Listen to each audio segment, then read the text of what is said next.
There it was. There I was thinking it was just me that had a problem, but it turns out it's the air conditioning that's sexist. I know. Hey, fucking air conditioning vent, dog. Fuck you, dude. Eva's a human being, dude. Fuck off, dog. Fucking sexist air conditioning. So many women in our office have the exact same problem. You know, we just sit there absolutely freezing at our desks trying to type. And so it's just so actually quite nice to see this research.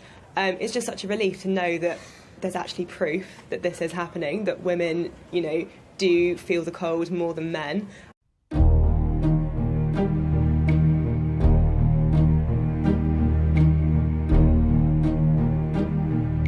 And that the AC in offices is normally regulated more for a male's temperature than a woman's.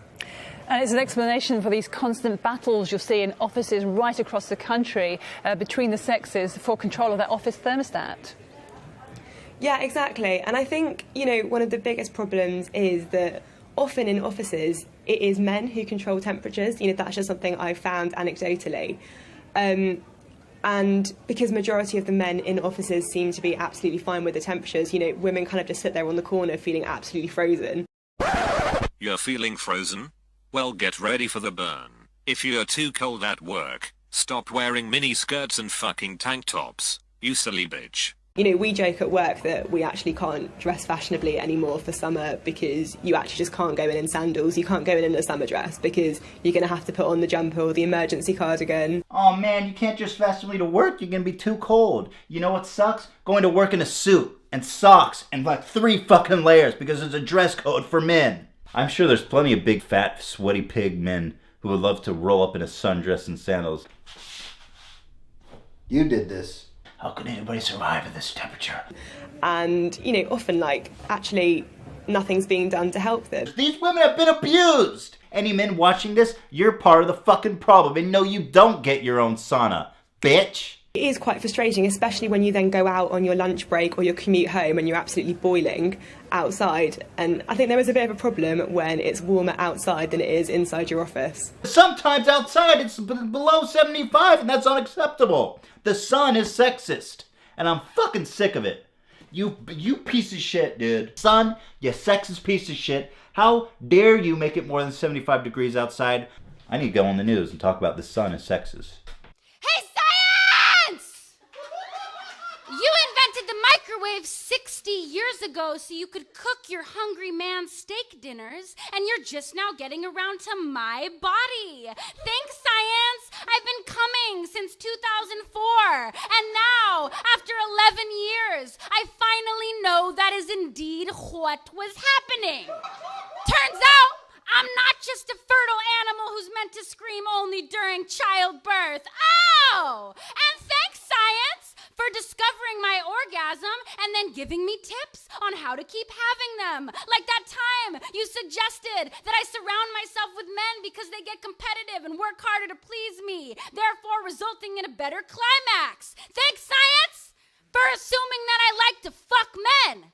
Thanks, science, for pretending I haven't been fucking myself the right way since 2004. Pretending I haven't been fucking myself. My short skirt is about discovering the power of my lower calves, about cool autumn air traveling up my inner thighs, about allowing everything I see or pass or feel to live inside of me. My short skirt is not proof that I am stupid or undecided or a malleable little girl.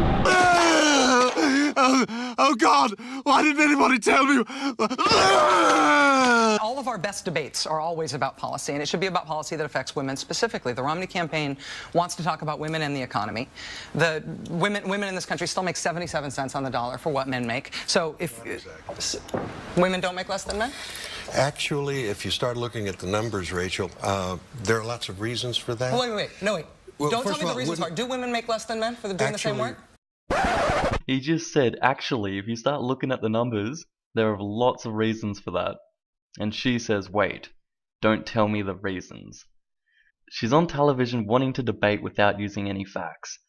Ladies and gentlemen, I give you fucking feminist logic. No, because... Wow. Well, okay. Well, we're for working from example, different men work an average of 44 hours a week. Women work 41 hours a week. Men go into professions like engineering, science, and math that earn more. Women want more flexible Listen, this is not a professions. math is hard. No. Yes, it is, actually. No, it isn't. Well, you have No, to look- listen. All right, let Listen, Rachel frame it, though, the way Rachel, she Right now, laid it out. women are making 77 cents on the dollar for what men are making. So But that's not true. If so, All right, let Rachel make her point. Every greedy businessman in America would hire only women, save 25%, and be hugely profitable. I feel like this is actually, I mean, it's weird that you're interrupting me and not letting me make my point, because we get along so well, so let me make my point. I will. But it is important, I think, the interruption is important, I think, because now we know, at least from both of your perspective, that women are not faring worse than men in the economy, that women aren't getting paid less for equal work. I think that's a serious basis, a difference in factual understanding of the world. But given that some of us believe that women are getting paid less than men for doing the same work, there is something called the Fair Pay Act. There was a court ruling that said